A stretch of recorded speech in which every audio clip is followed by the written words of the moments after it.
Ejnë data 5 nëntor, 22:38 shënon ora. Në këto momente, zonja dhe zotërimi mbrëma dhe mirë se jeni bashkuar me mua në këtë natë e cila do t'i kushtohet një bisede të gjatë me dikë, ose më mirë dhe themi, zotëria me cilin unë do të ndaj sot biseden i takon kategorisë e njerëzve që e intervistoj me qef dhe me dëshirë. Ka një arsye, sepse është i drejt për drejt, oponent me të gjithë, thot se përfaqëson një forcë politike që quhet Aleanca Kuqezi, thot se përfaqëson, sepse Aleanca Kuqezi e 2015-ës për hir të vërtetës nuk është ajo e 2-3 viteve të parë, të paktën në konceptin tim.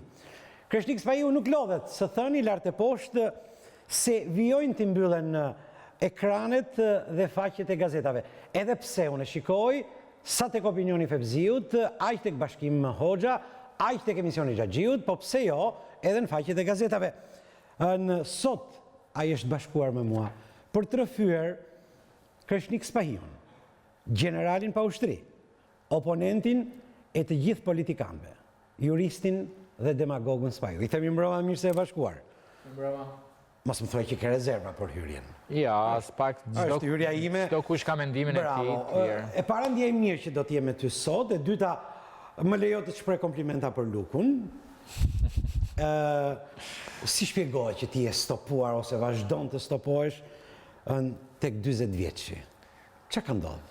Mendoj që është mosha në të cilën edhe angazhimi që kam marrë, që të kem detyrime për t'ju përkushtuar gjendjes fizike, dhe nis një ditë gjatë e cila nis gjithmonë me 2 orë sport, për të përballuar një luftë e cila gjithmonë nuk mund bëhet nga barkalec politikës shqiptare.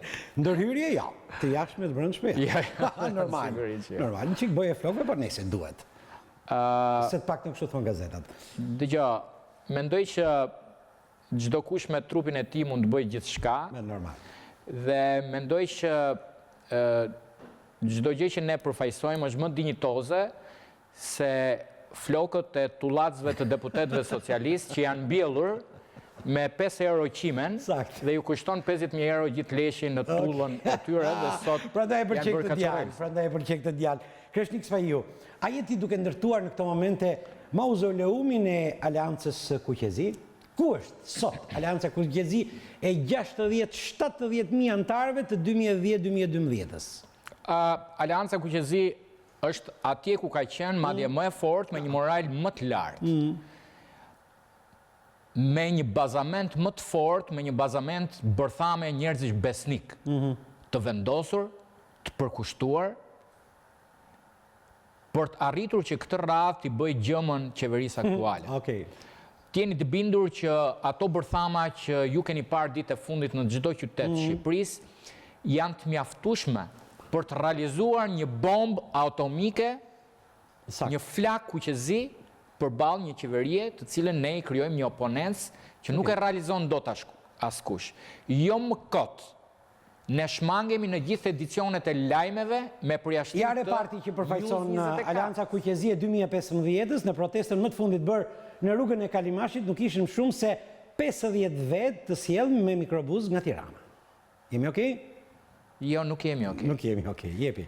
Nuk jemi okej, sepse jam i sigurt që po të njihni realitetin shqiptar, ata janë aktivistët e Kurbinit, pra e rrethit Kurbinit, që mbështesin Aleancën Kuqezi. Një ditë më parë ne ishim me aktivistët e Maqellarës dhe Peshkopis në rrugën e Arbrit, duke bllokuar dhe rrugën e Arbrit, dhe që t'jeni të bindur për këtë gjë, do të thoja që në mes autostradës nuk mund të kërkosh që të kesh një prani të 5.000 apo 10.000 qytetarëve apo banorëve, sepse në autostradë nuk banojnë banorë. Dhe mendoj që pjesëmarrja dhe aktivistët e Aleancës Kuqezi në Maqellar, në Peshkopi, në Kurbin apo në Mamurras janë të mjaftueshëm, madje aq të mjaftueshëm sa as dy partitë e mëdha, PS-ja dhe PD-ja, nuk priten në këto qyteza nga kaq aktivistë. Vjoj të insistoj, Kreshnik Spahiu, çfarë ka ndodhur me Aleancën Kuqezi? Ku është gënjye ajo nga ty? Nga politikat e tua aventuriste, nga mungesa jote e vizionit politik, nga fakti që ke tradhtuar segmentet saj, ku është gënjyer? Kush është zhgënjur? Alianca Kujqezi me ty. Besoj që do bëni të mirë në... Nuk e di se në gjuhën shqipe si çfarë note ke pas, po strukturën e fjalisë duhet ta ndryshosh më. Jepi. Ta ndërtosh ndryshe, sepse Alianca Kujqezi është aty ku ka qenë. Dhe në këto 2 vjet e gjys, unë kryeministrit Rama i shtrëngoj dorën vetëm për një veprim ti, të cilën ai është tregu burr. Kryeministri Rama është tregu burr që atyre 30 personave të cilët tradhtuan kauzën Kujqezi, atyre 30 palaçove dhe komunistëve të fliqur, që u larguan Aleancës Kujqezi, për 2 vjet e gjys nuk ju hapi derën dhe oborrin, duke i flakur si legena dhe si klysh të përdorur rrugëve. Këta limon të shtrydhur. Edi Rama, kur i thanë që pse nuk i punson, tha, po kur ata tradhtuan kauzën Kujqezi dhe Kreshnik Spahiun, pse s'do më tradhtojnë mua dhe socialistët? E keni fjalë për Muslim Bashajn me kompania, po? Unë nuk di, këta emra nuk i njoh. Nuk i njoh, okej. Për gjithë ata që nuk e din, Muslim Bashaj ka qenë sekretari i përgjithshëm i Aleancës Kujqezi. Unë dua të them që këta persona sot nuk qasen as në oborrin e Partisë Socialiste dhe unë e respektoj dhe i heq kapelen Edi Ramës që i ka treguar vendin Në gusht të këtij viti, juve keni thënë në një intervistë dhënë për Summer Pages të gazetës shqiptare se, citoj, Aleanca Kujqezi do të ndryshoj fatin e zgjedhjeve të 2017-ës. Pyetja, Kreshnik Spahiu i beson Kreshniku tjetër në këto që thot? Sigurisht që i beson për një arsye të thjeshtë.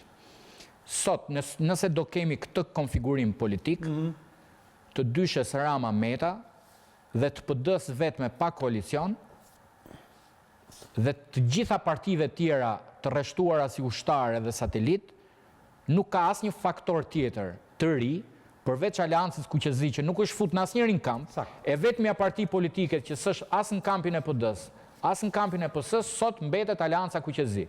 Edhe FRD-ja që ishte, u rreshtua krah Edi Ramës.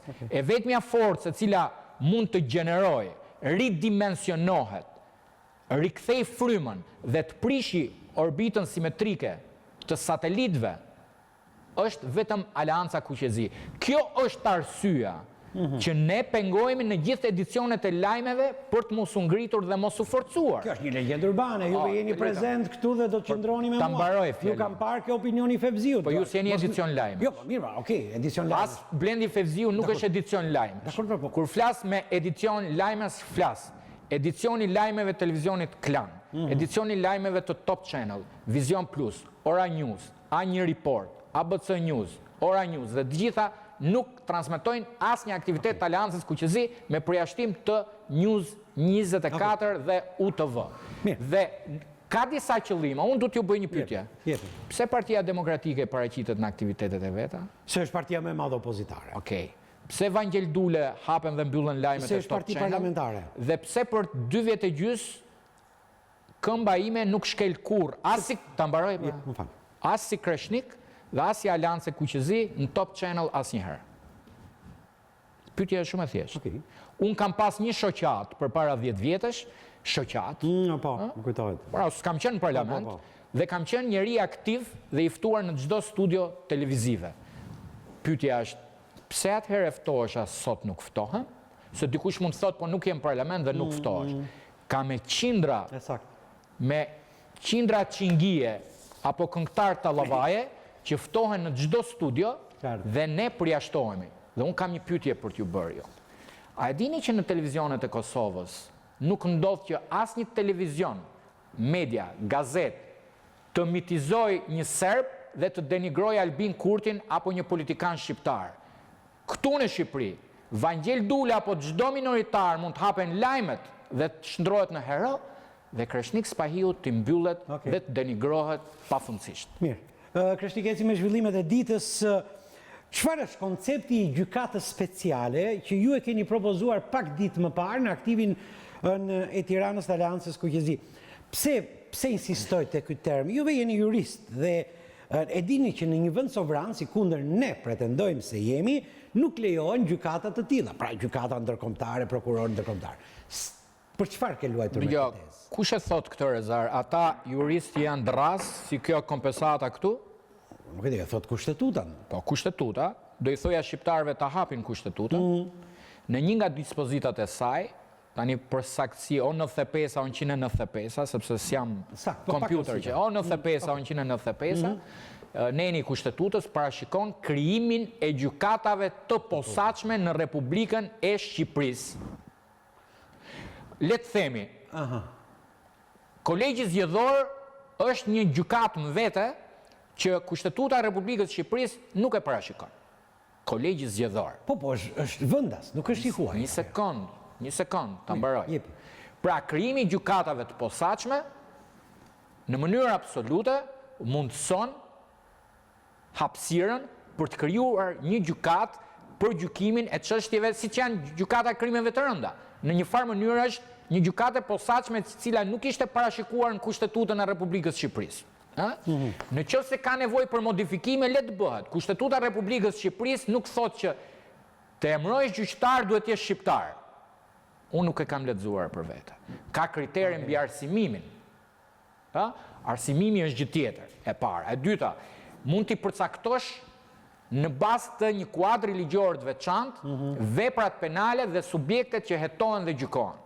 Tani pse mendoj unë që të paktën për këtë gjë duhet ma besojnë, sepse minimumi kam informacion më shumë se tjere. I nderuar Rezar, në Shqipëri nuk ka prokuror shqiptar, apo gjyqtar shqiptar, qoftë magjistrat, qoftë jurist, qoftë gjashmujor, qoftë demokrat, qoftë socialist, qoftë i fe, qoftë i pa fe, qoftë ateist, qoftë pa bindje politike, që të ketë kurajon të fusin burg një kryeministër, një president, një ministër, një kryetar parlamenti apo një deputet. Jo, jo dhe jo. Ja u themi me bindje të plot, se Shqipëria operon mbi tarafe, klane dhe grupe interesi. Ne jemi një fshat i vogël kur gjithë ja gjejmë mik njëri tjetrit. Në qoftë se sot del një prokuror apo gjyqtar që dënojnë apo hetojnë Edi Ramën për 200 milion euro pastrim parash, ky prokuror dhe gjyqtar në rastin më të mirë ikën nga puna, në rastin më të keq vritet. Rrezikon jetën e tij, ekzekutohet. Dhe po ju them me bindje të plot, për sa kohë në Shqipëri nuk ndërtohen gjykatat e posaçme me prokuror dhe gjyqtar ndërkombëtar për të hetuar veprat penale, për lidhje me korrupsionin, krimin, për subjekte si ministra, kryeministra, president, kryetar parlamentit dhe drejtor institucionin, ne nuk do ndërtojmë shtet. Dikush do të thotë po shteti është ndërtuar. Ja. Në gjithë sistemet demokratike, parimi bazë i ndërtimit kushtetutës dhe neni parë është qytetarët e këtij vendi, që quhet Shqipëri, janë të barabartë përpara ligjit dhe përpara gjykatës. Në momentin kur njëri është i nonës, tjetri është i njerëkës, në momentin kur njëri dënohet për kuponin tatimor, tjetri për faturën e energjisë, tjetri se ka pi 2 gota birr në timon dhe ka shkelur rregullat e qarkullimit rrugor, tjetri i cili ka bërë lidhjen elektrike apo ka vjedhur pak kanalizimin e ujit, dhe kur gjithë këta deputet akuzojnë njëri tjetrin për vrasje, për pastrim parash, për trafikim droge, asnjëri nuk i heton dhe nuk i arreston, atëherë më vjen keq, por ne nuk kemi ndërtu shtet.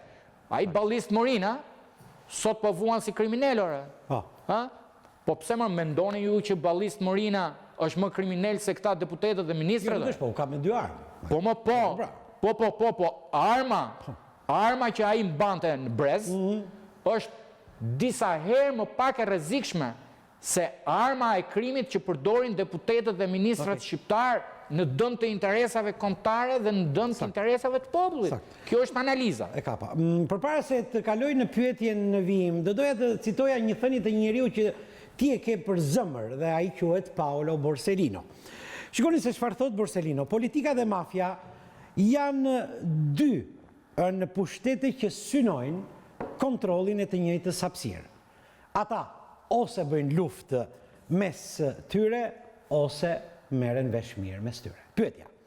John Kerry dhe administrata Obama flasin për oligarkë që kanë deportuar në sferat e larta të politikës në Shqipërinë, Malizzi, pra në Ballkanin Perëndimor. Si e shikoni juve në kuadër të këtyre që thash? Procesin e dekriminalizimit që ka nisur.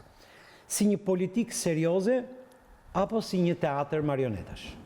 Dëgjoj, për herë të parë diplomacia amerikane ka konsideruar këtë qeveri si qeverinë më anti-amerikane të 25 viteve të fundit. Një minut, prit, e ka të shkruar apo? Po prit për Jo jo të shkruar. Po, duhet jemi serioz, lutem. E ka më rënd se të shkruar. Po, më thuaj ku?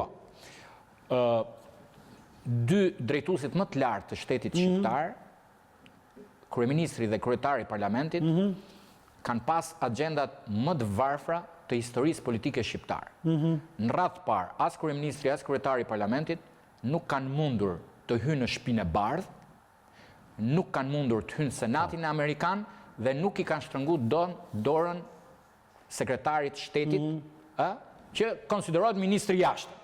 Pra, ministrin e jashtëm të Amerikës, as dhe ministrin e jashtëm të Amerikës, nuk e ka taku dot asnjëri prej tyre. Të dy pretendojnë se janë pritur në Kongres, por nuk janë pritur në Kongres, thjesht kanë pirë kafe me një kongresmen. Pra, si unë të pi kafe me Arben Ristanin, me Erion Braçen, apo Ed Palokën, në zyrën e ti, dhe të them që unë takova parlamentin shqiptar. Jo, takimi me një deputet, zotrinj, nuk është takim me Kongresin. Tani, e treta. Në përmjet mesazhit të Kerit është bërë e qartë tërheqja amerikane në mesazhin e 2013-s. Amerikanët janë bërë pishman në mesazhin që nacionalizmi është rrezik për Shqipërinë. Amerikanët dhe BE-ja sot janë të qarta që rreziku i Shqipërisë nuk qenë nacionalizmi, po banditizmi. Se kuptuan një gjë, që nacionalistët dhe patriotët shqiptarë do ishin partner më serioz, më besnik, më korrekt se sa banditët. Me banditët dhe familjet mafioze nuk mund të ndërtosh marrëveshje afatgjatë. Dhe kështu e pësuan me Gjukanovićin, kështu e pësuan me Hashim Thaqin, kështu e pësuan me Gruevsin, kështu po e pësojnë me Edi Ramën, kështu po e pësojnë me Erdoganin atje, erdhën si internacionalistë të gjithë, dhe nuk po i shkulin dot, sepse janë bërë oligark, ashtu si thot Kerri, kanë blerë sot mediat, ekonominë, elektoratin, sistemin, dhe mbajnë peng gjithçka. Dhe sot janë të bindur në mesazhet e tyre mos votoni bencat e zi, nuk njofim, ne, thot ambasadori anglez, unë po tisha nuk doj njëja këta gangster për qeveritarët e mi, del ambasadori amerikan, thot hiqin nga listat se nuk mund t'ju përfaqësojnë këta njerëz, dhe kuptojnë shumë mirë që nuk ishte nacionalizmi rreziku. Sepse nëse kam unë një tmet sot, bashkë me kolegët e mi nderuar Rezar, është që ne jemi specializuar në Londër dhe New York, se fajon është që nuk kemi bërë burg. Po të kishim bërë burg për drogë në Bruxelles, në Berlin apo Rom. Sot ne do t'ishim ministra, do t'ishim krau i djathtë i Edi Ramës në koalicionin në Rilindja, sepse do konsiderojmë partner dinjitos për qeverisjen. Faji jon, dëgjoj, edhe ne nuk jemi njerëz shumë të pasur, kemi bërë gabime. Absolutisht unë jam i gatshëm të kërkoj falje për gabime, po gabimet janë njerëzore. PLD-s ka bërë gabime. Çdo njeri apo zyrtar mund të bëjë gabime. Por ne kemi treguar që jemi shtetar, e para, e dyta kemi treguar që ne nuk implikohemi me krimin, zotri. Ne nuk na ka akuzuar njeri kurrë. As se kemi vrarë njeri, as se kemi nxjerrë kunatat prostituta si deputet e Partisë Socialiste, as se kemi shitur drogë dhe kemi kalu valigjet me dorën tonë, jo. Të bësh gabime është gabim. Ti je kriminal është gjë e ndryshme. Kam shumë, po shumë mesazhe që më vinë në celularin tim, por për arsye të presionit të minutës televizive nuk mund t'i lexoj gjitha. Ka vetëm njërin, duhet jetë në një antar i AK-s, kur thot, pyet e zotin Spahiu, a ka presion zotëria dhe kush e mbron që është kaq kurajos, duhet jetë nga veriu zotëria. Nëse, a keni juve presion dhe ju mbron dikush që jeni kaq kurajos, pyet një telespektator. Po shkurt, të lutem, shkurt se... Mendoj që presioni është shumë i lartë. Shumë i lartë sa mendoj që ndonjëherë është një luftë shumë e pandershme, shumë e padrejtë dhe një det aq i turbullt i stuhishëm që ne notojmë. Mirë, vjoj me pyetjet e radhës. Juve jeni shprehur ose keni shprehur disa rezerva ekstreme kreshnik në lidhje me ambasadorët Euroatlantik në Tiranë. Juve thoni diku, ju ambasador, kur vutre se shqetësim patriotizmin dhe jo banditizmin politik i cili po mban peng shtetin shqiptar, ju para zgjedhjeve kini drekuar dhe pozuar, apo mbështetur hapur disa nga këta politikan që sot i deklaroni si të inkriminuar. Mbyllat citimin tuaj. Pyetja. Patriotizmi juaj i 3-4 viteve më përpara dhe jakës, a ishte ai çmimi që juve duhet të paguanit? Ju e përmendët disa herë gjatë bisedës. Po, besoj që ne kemi marrë një faturë shumë të rëndë, sepse nuk kemi pranuar të bëjmë kompromis dhe të tërhiqemi nga ajo kauzë. Dëgjoj, ne në tavolina është afruar që të tërhiqemi nga disa çështje, nga disa kauzat, që në një moment caktuar ndoshta do t'i bëjmë dhe publike. Dikush mund të thotë keni bërë gabim që si jeni tërheq. Unë mendoj që rezistenca vonon, por në një moment caktuar do të na japi drejt. Mendoj që morëm një kosto shumë të madhe elektorale, se morëm goditje politike dhe diplomatike, por në një moment caktuar faktori diplomatik po bindet që ne nuk kemi përbërë asnjë rrezik, sepse në momentet caktuar dihet shumë mirë që unë kam qenë një nga partnerët edhe përpara se të isha në KLD, kryesori i projekteve amerikane, dhe kemi qenë partner lokal shumë serioz, ku na është falë shumë garanci dhe besim. Do ju kujtoja është një histori e Harry Fulsit, kur krijoi shkollën e famshme, i pa të vënë gjithë prindërve për çmimin e shkollës, diku te 1 Napoleon Flori, pastaj arriti 1 Napoleon e Çerek, 1 Napoleon e Gjys, 2 Napoleona, 3 Napoleona.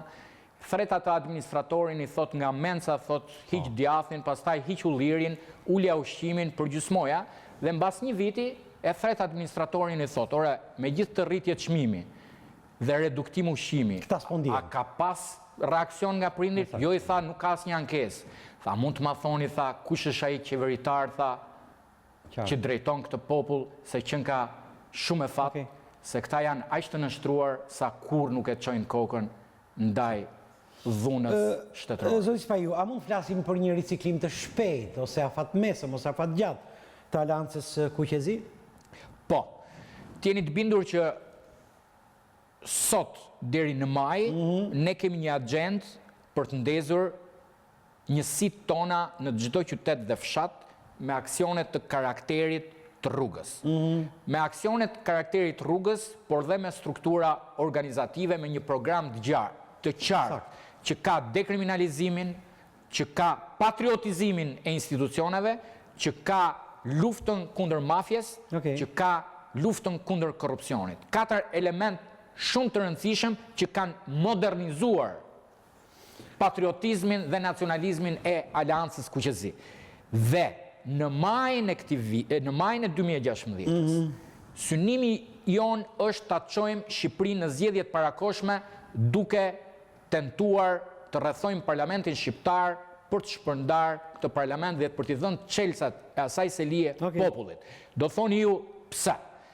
Sot një nga agjendat në tavolinë, qoftë opozitës, qoftë qeverisë, është zgjedhjet e parakoshme. Madje në agjendë i ka edhe vetë kryeministri shqiptar Edi Rama për ta çuar Shqipërinë në zgjedhje. Problemi është shqetësimi jon i madh është nga këto zgjedhjet parakoshme do ketë rotacion politik, apo do ketë përsëri statu quo dhe Edi Rama të jetë kryeminist. Sepse në një nga këshillat që është dhënë Edi Ramës, i cili ju mbyllën dyert e Washingtonit dhe Departamentit Shtetit dhe të Shtëpisë Bardhë, kur ishte në Amerikë takoi vetëm një element, takoi Tsiprasin, vetëm Grekun, takoi New York, shkoi deri në Amerikë për taku një Grek, sepse Tsiprasi refuzon të vijë këtu në Shqipëri. Dhe Tsiprasi, pavarësisht e ka aleat, pra e dashuron Edi Ramën, i tha që ti të mbijetosh ke një mënyrë, mos e çosh mandatin deri në fund, pas 6 muajve shkon zgjedhjet parakoshme. Të lutem pra. Jo, ke qenë prezent në këtë bisedë. Po, që t'jemi çik serioz, lutem. Tani që t'jemi serioz. Jo, që t'jemi serioz. Po e riprodhon Tsiprasin në motamo. Çka do të thotë? O ke qenë prezent, ose Ciprasit ka dhënë bisedën e Ta mbaroj bisedën. Ta mbaroj bisedën. Po, dakord pra, po. Ta mbaroj Ti parasysh, bisedën. nuk jemi në mbledhjen e AK-s, jemi në një studio serioze dhe do flasim seriozisht. Po tani seriozisht. Jepi. Unë burimin e informacionit ty nuk ta Pa them. mirë, normal, okay. Sepse Dakord. përbën një lloj rrezikshmërie për të dhënë një burim informacioni diplomatik aq të lartë. Ciprasi i ka këshilluar kryeministrit shqiptar ta çojë Shqipërinë zgjedhjet parakoshme, që ashtu siç ai e çoi Greqinë zgjedhjet parakoshme, të mundsoj të marrë një mandat sepse gjen Partinë Demokratike të papërgatitur, Leshe Li nga humbja e zgjedhjeve lokale, e cila doli e treta, gjen Ilir Metën dhe LSI-n të baltosur nga balta mediatike që vetë Edi Rama ka përgatit gjithë opinionin që e keqja e Shqipërisë është LSI-a. Ndërkohë që unë personalisht mendoj që LSI-a është një parti që është një njeri. Usmur Ilir Meta, usmur LSI-a. Kurse PS-ja është rreziku i Shqipërisë, se Partia Socialiste është një parti 70 vjeçare.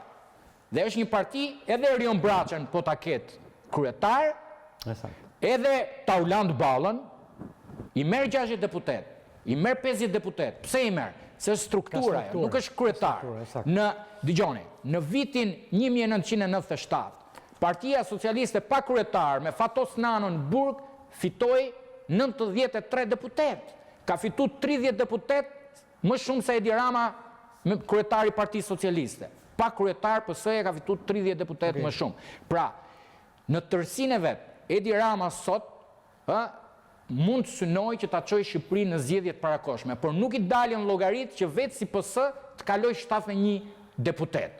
Sepse mund të ndodhë që gjithë grupacionet, gjithë koalicioni vetë, t'i dalin dhe të kalojnë në front opozitar me Partinë Demokratike dhe Aleancën Kuqezi, t'i bashkojnë aleatët e tij dhe ta lënë tek pull Edi Ramën dhe ta çojnë në opozitë. Sondazhet sot e nxjerrin Edi Ramën 27% në elektorat si PS. Dhe me gjithë parat, mekanizmat, ai e shikon të panë mundur që të kapi 51%. Dhe ajo çfarë sot diskutohet është që do e çojë opozita vendin në zgjedhjet parakoshme apo do e çojë kryeministri. Se faktori që e çon hyn me mentalitet fitues. Nëse është opozita shkaktari i zgjedhjeve të parakoshme, ajo mund të jetë potencialisht fituese për cilë rotacionin, pra Aleanca Kuqezi, Partia Demokratike e tjerë. Nëse vetë Edi Rama e çon zgjedhjet parakoshme, i gjen të gjithë këta Leshe Li, i gjen këta të përçar, i gjen të pa organizuar, të pa bashkuar dhe të merr zgjedhjet. Mund mos marrë 71 deputet, po prap del partia e parë. Pra, dhe ne synojmë që të shkaktojmë një rebelim qytetar me qëllim që tjetë opozita ajo që ta çojë Shqipërinë në zgjedhjet të parakoshme dhe jo t'ja lëmë në dorë Edi Ramës. Pra, për ta kuptuar edhe një herë, në maj do të fillojë rrethimi i parlamentit. Jo, ne po kemi filluar aksionet, duke testuar dhe duke organizuar grupet, që të çojmë gjithë Shqipërinë dhe gjithë qytetet dhe në pranverë të jemi të gatshëm për të rrethuar parlamentin shqiptar. Eci më tej, zoti Spaju, pse juve jeni për testin e drogës? A mos po futeni edhe juve në disa lojra banale të opozitës? Jo, është iniciativa jona. Okej, atëherë. Dëgjoj. A mos po bëni juve disa lojra banale për të prishur ligjin, duke inkorporuar nonsense të tipit test, jo test i drogës? Dëgjoj, propozimi për testin e drogës është bërë nga ne më datë 20 janar, ku kemi dorëzuar 140 formular në kuvendin e Shqipërisë me një protestë simbolike para kuvendit dhe kemi kërkuar i kemi çuar dhe shiringat, i kemi çuar dhe ato flakonët, i kemi çuar dhe tubetat e urinës, se bëhet dhe me urinë ajo. Edhe me gjak dhe me urinë, me të gjitha, edhe me flokun, me qime floku, ka disa mënyra për të bërë testin e drogës. Dhe kjo është përqafuar 6 muaj më vonë nga Partia Demokratike. Ne ndjejmë keqardhje që Partia Demokratike tërhiqet nga kjo kërkesë. Pse? Është e papranueshme. Dhe kjo është një nga fillesat. Ne nuk mund të pranojmë ministra dhe një kryeministër i cili dihet publikisht që e përdor kokainë. Këtë e thoni ju, nuk e kemi parë. Po jo Maja, kjo është politik. Kjo që po bëni juve është politik, nuk është. Po jo më dëgjoj. Po jo pra.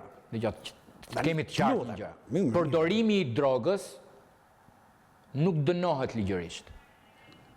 Tregtimi i drogës dëshkohet. kur unë them që Edi Rama apo Sajmir Tahiri thithin kokain, unë nuk them që kryen krim, mos keq kuptohemi. Çdo kush ka të drejtën e vet personale me trupin e vet, nga qimet e flokut që si tullac ata i mbjellin me 5 euro qimen dhe 50.000 euro leshin, e deri te përdorimi i drogës, e deri te operacionet plastike që ata bëjnë në fytyrën e tyre, është e drejtë atyre deri te konsumimi i kokainës. Kur të merren me tregtimin them kanë bërë krim, por populli, dhe unë nuk them që nëse kryeministri im dhe nëse ministrat konsumojnë kokain, të hikin nga posti. Jo. Por populli duhet ta di. Kur të votoj që ky është konsumator i lëndëve narkotike, ky nuk është. Sepse në Shtetet e Bashkuara të Amerikës ka dalë Bush Junior dhe ka thënë, kur kam qenë 19 vjeç, e kam thith një 2 herë marijuanën, ju kërkojnë djesë që e kam përdorur dhe kaq. Regjia më kthenin, jam në studio. Sepse pyetjen e kam të rëndësishme. Prandaj do doja të isha vizualisht. Zoti Spajo, kush janë 2 ministrat që janë përdorues droge dhe ju kanë kërcënuar? E keni thënë? Dëgjoj. Me gojën tuaj, dhe unë po ju kërkoj emër dhe mbiemrin e ministrit. Në të kundër, të riqeni atë që keni thënë dhe thoni që e kam thënë për konsum publik. Jepi. Po ju përsëris dhe njërë se mbase nuk e ke. Kush janë 2 ministrat që janë përdorues droge dhe që ju kanë kërcënuar me jetë? Dëgjoj, unë nuk mundet këtu të vi në zyrën e ankesave dhe të them kush më kërcënon mua. Normal. Sepse, dëgjoj jo. Jo, po pse duhet ta besoj unë atëherë? Unë emrat e 2 konsumatorëve të drogës... Keni bërë kallëzim prokurorin? Jo, po jo, 1 minutë. Ambarove më. Jepi. 2 emrat që konsumojnë kokainën, unë i deklarova publikisht. Këtu, në studion tuaj. Ndërsa 2 emrat të cilët më kanë kërcënuar, do t'ishte pa burri që unë se nuk jam këtu në zyrën e ankesave.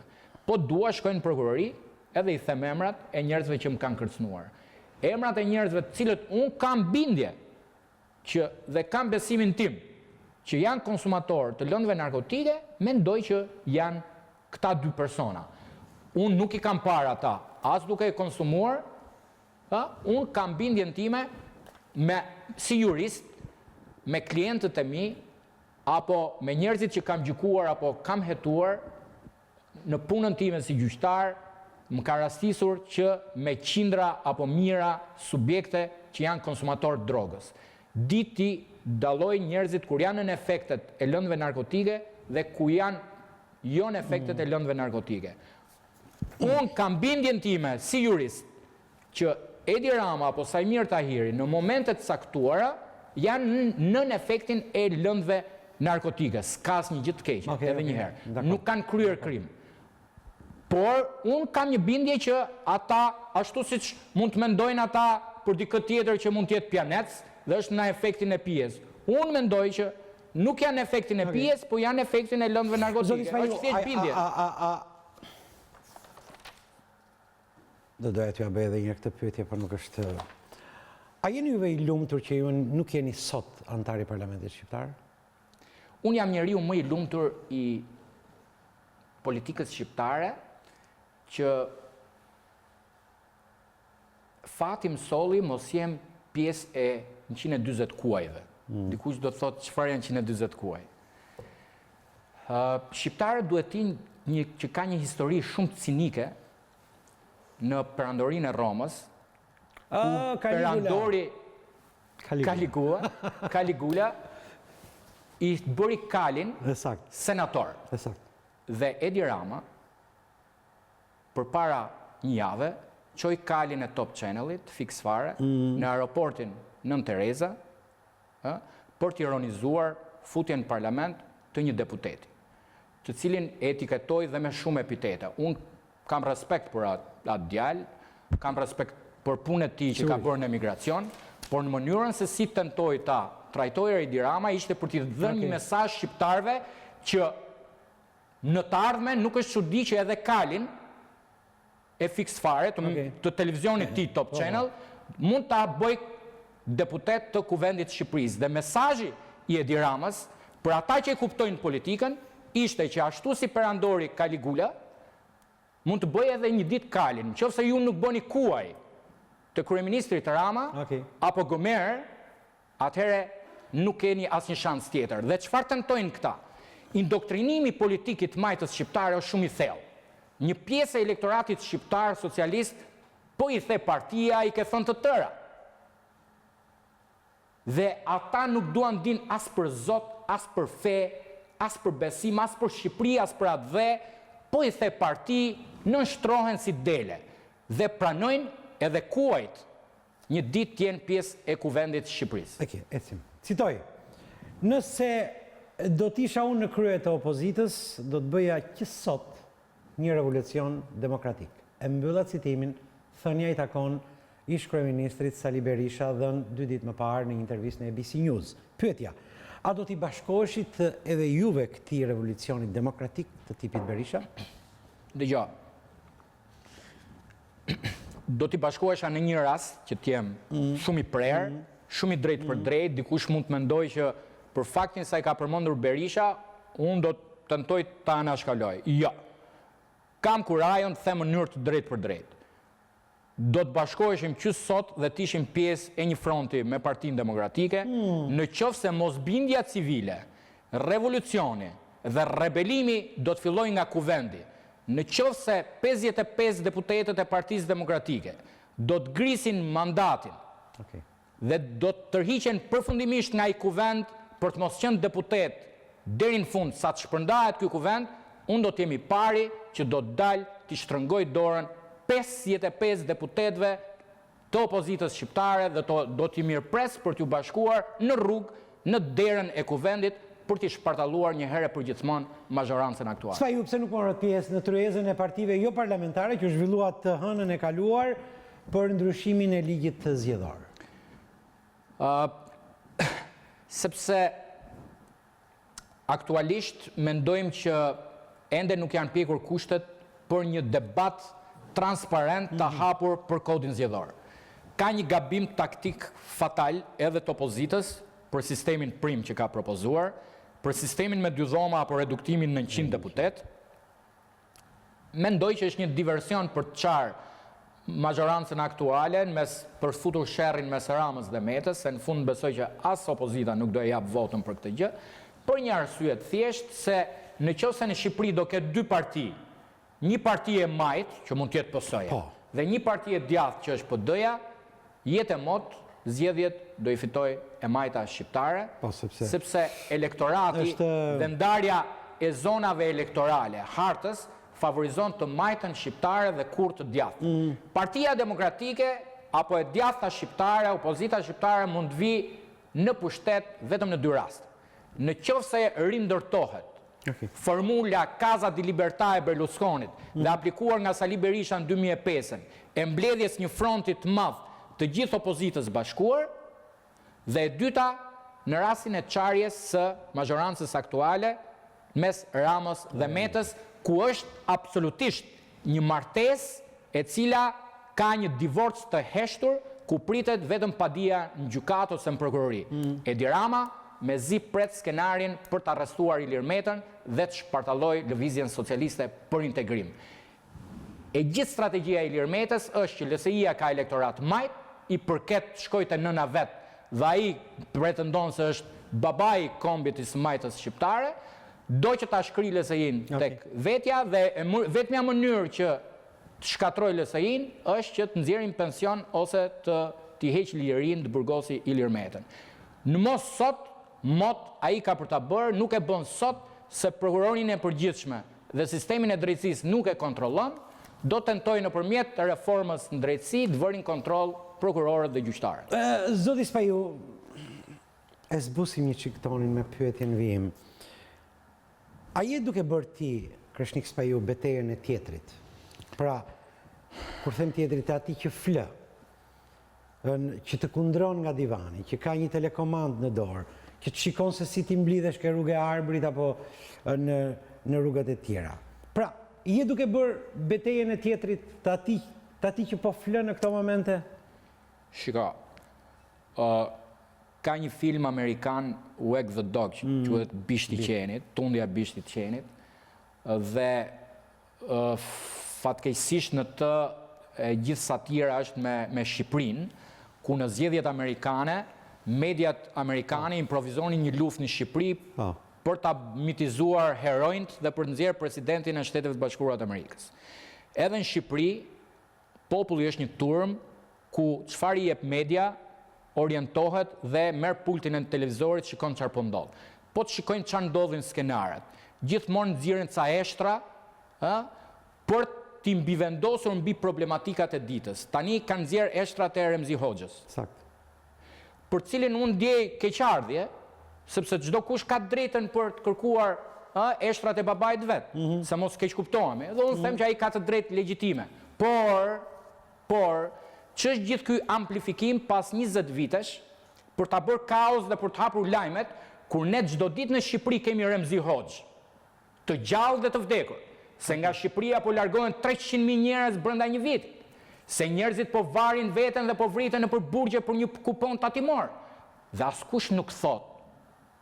Kush e nxjerr djalin e Remzi Hoxhës të hapi lajmet në Top Channel dhe ta mbështesi Partia Socialiste të bëj interpelant sot në parlament, absolutisht ka të drejtë dhe një herë them Ardiani.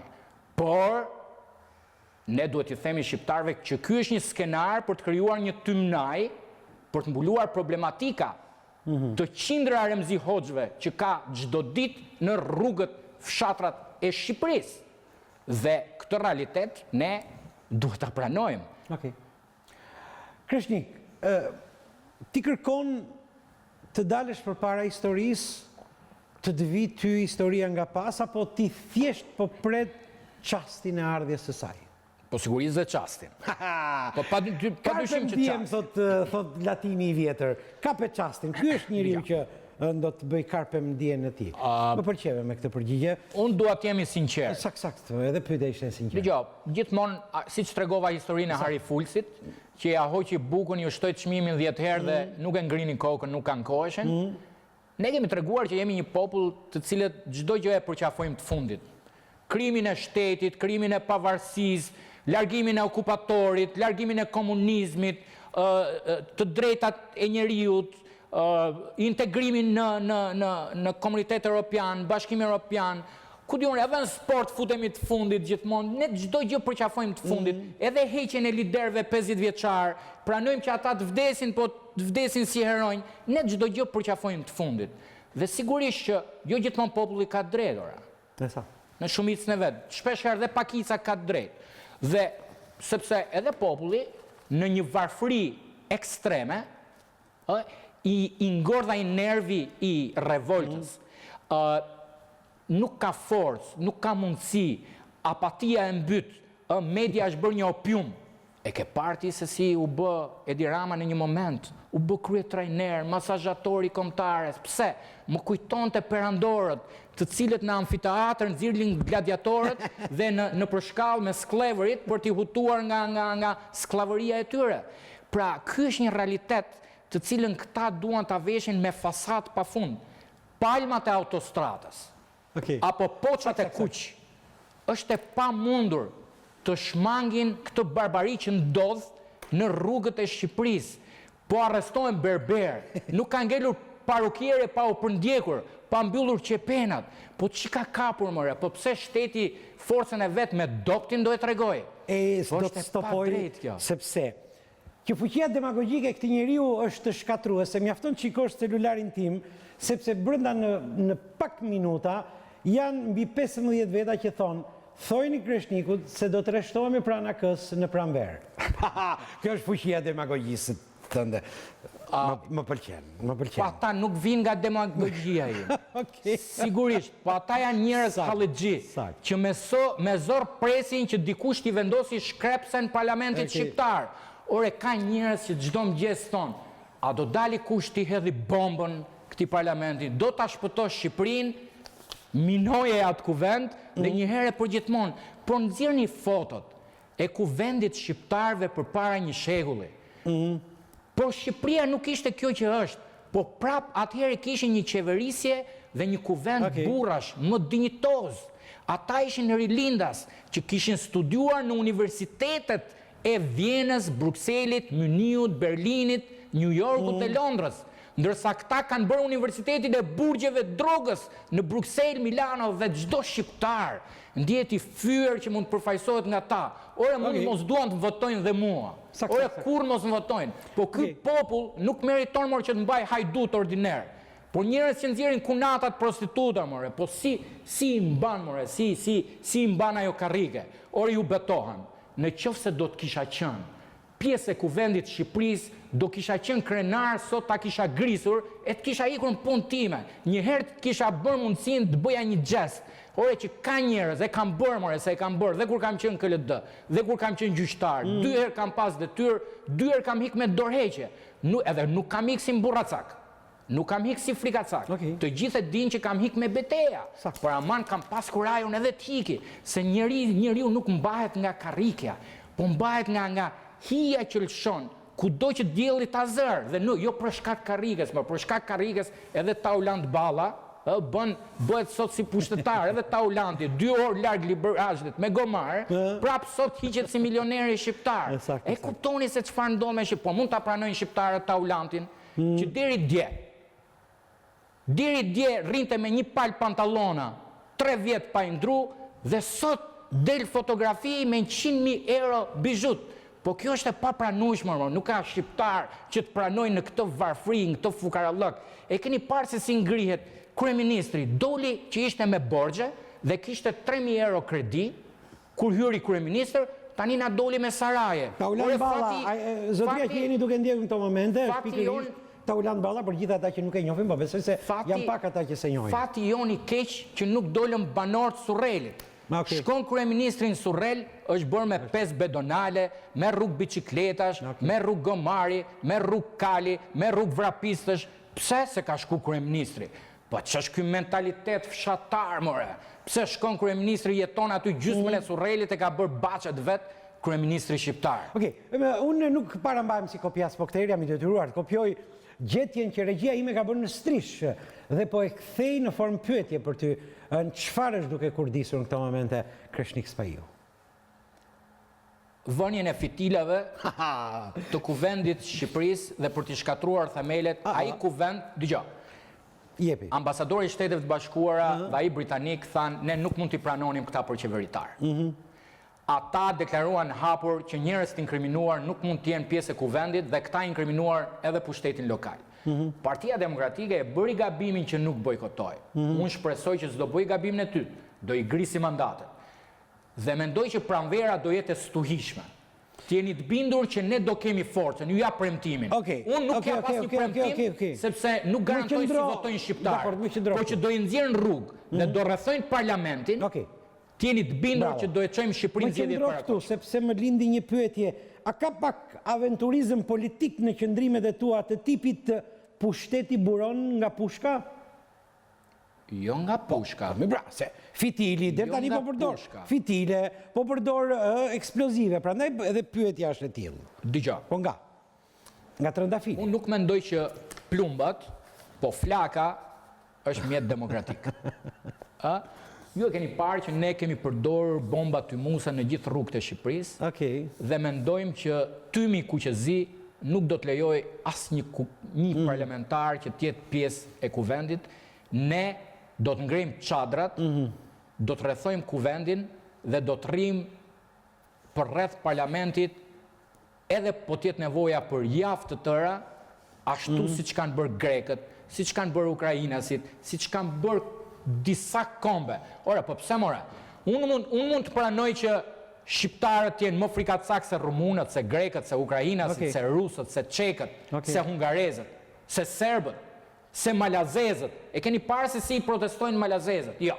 Unë mendoj që jam pjesë e një kombi që në momentet caktuara ka një ndërgjegjësim të lartë. Shqiptarët vërtet janë të fjetur, por aman, në momenti që të vënë shkrepsen, e bëjnë gjithë çka shkruan. A është kjo shkolla politike e Albin Kurtit që po më thua në studion time? Absolutisht jo. Jo. Pse jo? Sepse Albin Kurti ka shpallur aleatin kryesor në Shqipëri Edvin Ramën. Dhe fatkeqësisht për herë të parë një lëvizje patriotike shqiptare rreshtohet dhe deklaron se është e majt. Albin Kurti dhe vetvendosja janë mbështetur në fushat financiarisht nga Edi Rama, janë sponsorizuar në fushat nga Edi Rama, atje është deklaruar si parti e majt, dhe e majta shqiptare është internacionaliste, kjo lëvizje deklarohet që bën aleat internacionalistët, duke refuzuar aleatët e djathtë dhe nacionalist në Maqedoni, në Preshev, në Malzi, në Shqipëri dhe kudo.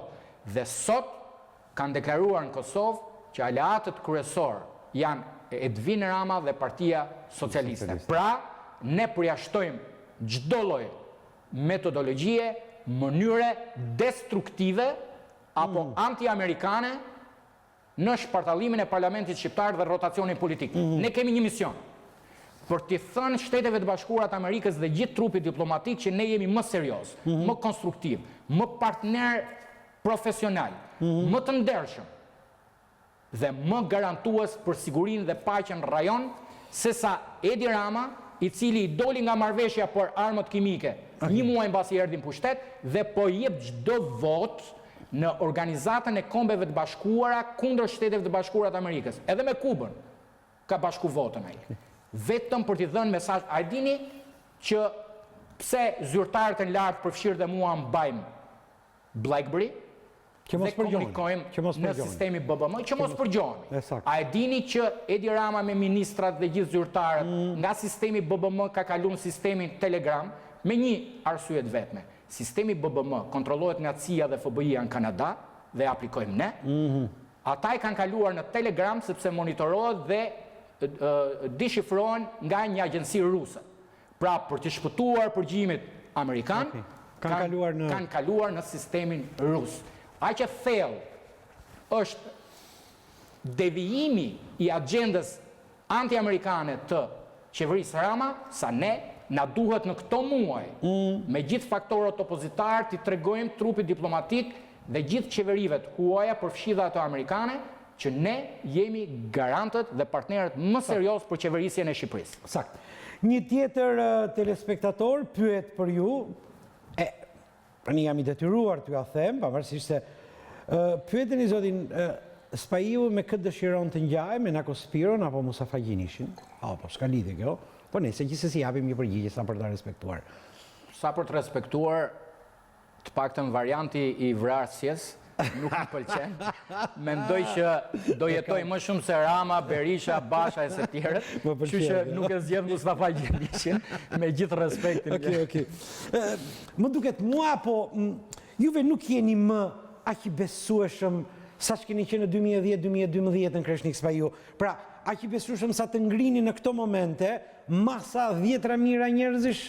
Çfarë ka ndodhur? Çfarë ka kërcitur? Mendoj që unë ju falenderoj dhe shpresoj që sa më shumë të artikuloni këtë, sepse po të thonit ndryshe do i ngjall përsëri frikën dhe do më sulmojnë. Mendoj që edhe ne gabuam. Ja pra. Edhe unë kërkoj ndjesë publike për gabimet që kam bërë. Ja pra, njeriu civil. Jam i ndershëm, pranoj, por gabimi nuk është krim. Në fundit dëmtimet që i bëm ja bëm vetes. Mendoj që ishte shumë e tepruar hapja e një fronti, që një lëvizje e re të sillte një rotacion politik 100% në Shqipëri. Sepse ne kërkuam në atë luftë politike që në një moment caktuar të godisnim Sali Berishën, Edi Ramën, Ilir Metën, gjithë faktorin politik. Kjo në një farë mënyrë ishte një lloj vetvrasje që ne na dëmtoi. Hapëm një front shumë të gjerë që nuk na e mbanin shpatullat dhe sigurisht që lufta nuk mund të fitohej pa kaluar dhe këto betejë. Dhe besoj që unë kërkoj ndjesë publike për këtë mungesë eksperiencë politike dhe sigurisht që çdo kush mund ta pranoj. Por lëvizje të këtij karakteri e kanë bërë që morali jon të jetë i lartë. Sepse sot ne nuk kemi shit as për një këshilltar bashkiak që në zgjedhjet lokale të shkonim majtas apo djathtas. Dhe sot jemi e vetmja lëvizje që nuk e kemi shit lëkurën. Dhe e dyta, lëvizje patriotike dhe të karakterit nacionalist modern, gjithmonë kanë nisur nga hiçi, kanë filluar me 2 deputet, kanë kaluar me 6, kanë kaluar deri në 30, siç janë në shumë vende si Greqia, si Serbia, Gjermania, Austria, Franca, Britania e Madhe dhe kështu në shumë vende. Pra edhe ne, pa dyshim do e kalonim këtë maturim tonin dhe besoj që tani kemi fituar pjekurin për të krijuar alianca, koalicione, për të fituar betejë pas beteje dhe për të bërë faktorën në Shqipëri. A ka dorë alianca kuqezi tek vezët që ju hodhen kryeministit Rama 2 ditë më parë? Ne jemi nga ata, dëgjoj, futja ime në politik ka qenë në 8 vjetor. Po. Ku pas vezës që gjujtëm me Azem Hajdari, nuk kërkum që të vishin dritat, si që kërkuan këta të vezës çështjen e programit universitetit. Se po të qenë 8 vjetor, do na sillte dritat Ramizalia dhe ne do kishim ikë gjithë në përshpi, apo në konvikte. Ne kërkuam rrëzimin e qeverisë, pluralizmin politik, krijimin e një force të re politike, ku krijua Partia Demokratike dhe shpërtheu çdo gjë. Pas 3 muajsh u futëm në grevurie. Kërkuam të rrëzonin busin e Enver Hoxhës, t'ja hiqnim emrin e Enver Hoxhës universitetit tonë etj. Pra, ne nga vezët tona prodhonim pul brenda 24 orësh. Pra, lëvizjet prodhojnë strategji, programe dhe ndryshime të mëdha. Veza në kokën e Edi Ramës ka prodhuar frym dhe iniciativa ku grupacionet ndryshme po shndrojnë me sa duket traditën e sheriatit, ku kur tradhton popullit të mbyt me gur, në Shqipëri tradhtarin Edi Rama do e mbysin me vezë. Mirë. Pra, por Veza ende nuk prodhon pul. Unë i falenderoj atë vajzën dhe ata djemt nga Kosova, se sigurisht a do botësh t'i vësh zjarë, duen pa tjetër 10 Kosovar dhe i përshëndes dhe studentet nga Kosova, që morën kurajo se besa duket po të kishin qenë vetëm të Shqipërisë, ndoshta s'do e merrnin kurajon për vezë. Unë i falenderoj, iniciativa admirueshme është, por që nuk prodhon pul për lëvizje dhe ndryshime të mëdha politike. Pas vezëve, po përgatisim ne një strategji e cila do t'jetë surprizë për shqiptarët, por që do të prodhoj absolutisht një lëvizje masive që t'sjellin ndryshime të mëdha shoqërore dhe politike. Shkruaj një tjetër, sa s'qekan sot, një tjetër ndjekës si yti. Thotë, i përkulemi me respekt, zoti Spaiu, me akulpës që juve bët në studion e Xhaxhiut. Por, a mos ju futem në qërë sokak, ish sigurimsat e kryesisë AK-s dhe ish komunistat që ikën, si kundër juve thatë në fillim të bisedës? Po. Është gabimi i dytë personal që kam bërë në karrierën time politike. Unë do doja qëndroja gjatë me ty sot, por është e pamshirshme ora televizive këtu në News 24 nuk të falë. Por do doja ta mbyll një bisedën me ty me një shprehje lapidar të një për intelektualëve më të mëdhenj të viteve 50-60 francez Albert Camus. Shikoni se çfarë thot Camus. As ata që e duan të vërtetën, Kreshtik më ndiq. As ata që e duan të bukurën, as ata që aspirojnë për të virtytshmen nuk mund të merren me politikë, sepse ajo nuk merret as me të vërtetën, as me të bukurën dhe as me të virtytshmen. I madh Camus. Edhe unë mendoj që në jetën dhe karrierën time, gjëja më negative që kam bërë dhe me problemet më të mëdha janë 3 vitet e fundit që jam marrë me politikë. Është periudha më e errët dhe më e vështirë që unë kam kaluar, jo për shkak të rezultatit që mora. Dhe ja u them me sinqeritet. Edhe sikur nesër t'jem deputet apo pjesë e një kabineti qeveritar, kur nuk mund të shlyhet me vështirësitë dhe pengesat të cilat po kaloj. Kur nuk ja vlen. Por, kam një detyrim me mira bashkëpunëtorë që ma kanë qëndruar besnik, të cilët nuk mund t'i lënë rrugë dhe mund të ndodhë që në ditën e suksesit atë ditë të tërhiqen. Kreshnik, ti mund të çuditesh në këtë që do them, po unë ndjeva mirë me bisedën tënde. Edhe unë gjithashtu ndonë se jemi në mesnatë. Ishte me mua Kreshnik Spaiu, kryetari në IAK-s, ati e tërheq atë që thashë në fillim, generali pa ushtri, generali me ushtri. Faleminderit. Ishte kënaqësi. Të nderuar miq, ne stopohemi këtu, me njërë mbas siglës ju do të ndiqni infonat çfarë ka ndodhur në vend, rajon dhe në botë në vetëm 2 minuta. Shihemi nesër, natë e mirë.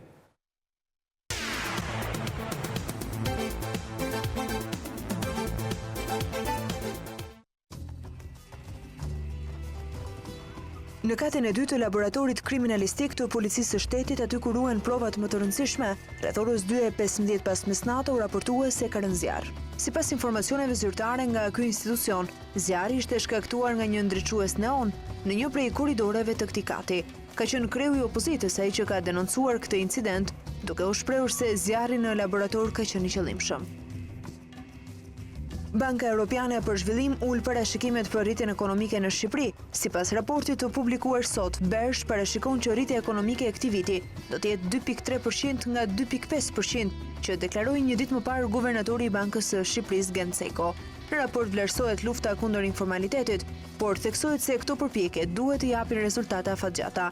Ndër të tjera, thuhet se sfida fiskale mbetet e rëndësishme dhe se qeveria po lufton për të arritur objektivat e arritura në programin e Fondit Monetar Ndërkombëtar. Ekonomia shqiptare ka përballuar me sukses ndikimin e përmbytjeve në shkurt të këtij viti, ka theksuar raporti, i cili paralajmëron se kriza e refugjatëve do të ndikojë në ekonominë shqiptare, por edhe atë të vendeve të rajonit. Refuzimi i kërkesave për azil dhe kthimi i azilkërkuesve do të kurrë ekonominë rajonale. Ambasadori i Shteteve të Bashkuara të Amerikës në Kosovë, Greg Delevi, ka thënë se vendi i tij e mbështet ndërsimin e Kosovës në UNESCO. Do të punojmë ngushtë me qeverinë e Kosovës për një rezultat pozitiv në Asamblenë e Përgjithshme të UNESCO-s, ka theksuar ai për mediat në Prishtinë. Diplomati amerikan njëherëzi theksoi se SBA është e interesuar për mbrojtjen e të gjitha monumenteve fetare dhe kulturore të të gjithë nacionaliteteve në territorin e Kosovës. Zyrtarët amerikanë dhe britanik kanë thënë se është shumë e mundur që një bombë të ketë rrëzuar avionin rus të udhëtarëve mbi gadishullin Sinai të Egjiptit, duke vrarë plot 224 persona. Një zyrtar amerikan i tha agjencisë së lajmeve Associated Press se komunikimet e dëgjuara lënë të hapur mundësinë që Shteti Islamik të jetë përgjegjës për rrëzimin. Ekspertët janë duke hetuar mbetjet për çfarëdo lloj shenje të terrorizmit. Disa raporte thonë se hetimet mjekoligjore flasin për copa predhash në trupat e viktimave. Ekspertët gjithashtu po analizojnë edhe kutitë e zeza. Shteti Islamik pretendon përgjegjësinë për katastrofën, por deri më tani nuk ka paraqitur ndonjë dëshmi të fortë për të mbështetur këtë pretendim. Ndërkohë, të gjitha fluturimet nga Sharm el Sheikh në Egjipt për në Britaninë e Madhe janë pezulluar për shkak të shqetësimeve se avioni rus është rrëzuar nga një mjet shpërthyes. Mediat e huaja bëjnë të ditur se vendimi për pezullimin e fluturimeve u mor si një masë sigurie derisa të ketë informacione të tjera për zbardhjen e kësaj ngjarje.